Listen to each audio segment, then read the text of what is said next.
Aujourd'hui, on va décortiquer l'une des prières les plus structurées et, on peut le dire, les plus anciennes du catholicisme, le rosaire. Le but ici, ce n'est pas de prier, mais vraiment de comprendre la mécanique, l'architecture et l'objectif de cette pratique en se basant sur les textes qui la composent. Alors, voici notre feuille de route. On va commencer par la base, c'est quoi le rosaire? Ensuite, on va examiner ces différentes pièces, comme un puzzle. On verra comment elles s'assemblent, en prenant un exemple concret, celui des mystères glorieux. Et pour finir, on essaiera de trouver le but de tout ça, directement dans les textes de la prière. Bon, allez, on entre dans le vif du sujet. Avant de démonter le moteur, il faut savoir à quel type de véhicule on a affaire. Donc, première étape, qu'est-ce que le rosaire exactement? Ce qu'il faut vraiment saisir ici, c'est cette double dimension. Le rosaire, c'est deux choses en même temps. D'un côté, une prière vocale, on récite des mots. De l'autre, une prière mentale, une méditation silencieuse. C'est vraiment cette interaction, ce dialogue entre la parole et la pensée qui est la clé de toute la pratique. Pour comprendre une construction, il faut d'abord s'intéresser aux briques. Le rosaire est bâti sur quelques prières fondamentales qui sont répétées selon un schéma bien précis. Voyons voir de quoi il s'agit. Alors, la première brique, c'est une des prières les plus connues du christianisme, le Notre Père. Dans la structure du rosaire, elle joue un rôle de marqueur, un peu comme un séparateur de chapitres. C'est elle qui signale le début de chaque nouvelle section de méditation. Et puis, on a le cœur du réacteur, le Je vous salue Marie. C'est la prière la plus répétée du rosaire, c'est le rythme de fond, la cadence qui occupe la voix et les mains pour permettre à l'esprit, lui, de se concentrer sur autre chose. Et ce qui est intéressant, c'est que même cette prière si répétée a sa propre structure interne. La première moitié, c'est une salutation, une louange qui vient directement des Écritures. La deuxième moitié, c'est une demande, une requête d'intercession. Et pour conclure chaque grande séquence, on ajoute deux prières plus courtes. D'abord le Gloire au Père, qui est une formule de louange assez classique, et ensuite le Ô mon Jésus, une demande de miséricorde, qui est d'ailleurs un ajout plus récent. Ok, on a nos briques. Maintenant, comment est-ce qu'on construit le mur?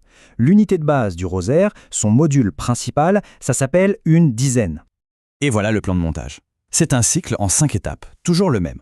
On annonce un thème de méditation, on récite un Notre Père, puis les fameux « Dis je vous salue Marie », et on termine avec un Gloire au Père et un Ô mon Jésus.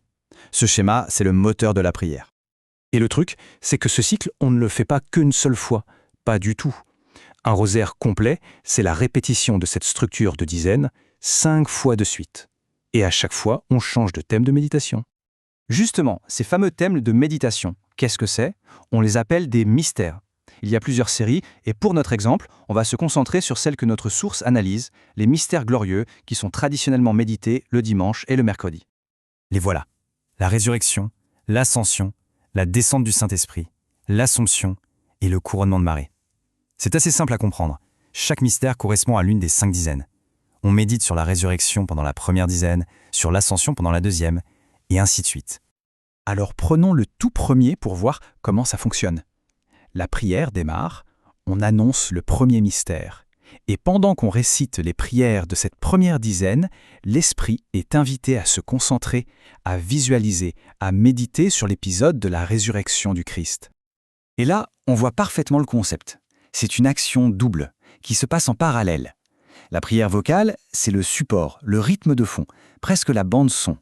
Et cette bande-son permet à la prière mentale, la méditation sur l'histoire, de se déployer plus librement. Une fois que la première dizaine est terminée, on passe à la suite. On annonce le deuxième mystère, l'Ascension. Et le processus se remet en marche, à l'identique. La structure vocale, elle, ne bouge pas d'un iota. Toujours un Notre Père, dit je vous salue Marie, etc. Mais le focus mental, lui, a changé. L'esprit passe de la résurrection à l'ascension.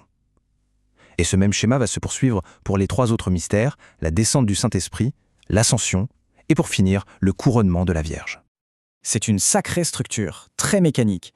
Mais pourquoi? Quel est le but de toute cette répétition? Eh bien, ce qui est fascinant, c'est que la réponse est donnée noir sur blanc, cachée dans le texte de la prière qui conclut le rosaire. Voilà la phrase clé. La prière demande la grâce de pouvoir, en méditant sur ces événements, faire 2 choses. Imiter ce qu'ils contiennent, donc un objectif tourné vers l'action, le comportement, et obtenir ce qu'ils promettent, un objectif tourné vers le bénéfice spirituel. Donc au final, le point crucial, c'est que le rosaire n'est pas présenté comme une simple récitation. Il est clairement encadré comme un exercice, un outil de formation spirituelle. Un outil qui est conçu pour façonner, en même temps, les actions et la vie intérieure de la personne qui prie. Et ça nous laisse avec une question bien plus large, qui dépasse le cadre du rosaire. comment est-ce que les rituels, ces pratiques structurées, répétitives, qu'elles soient anciennes, modernes, religieuses ou laïques, comment finissent-elles par modeler nos croyances et nos comportements? C'est une réflexion sur le pouvoir du rituel lui-même. Et c'est sur cette question qu'on va conclure cette analyse.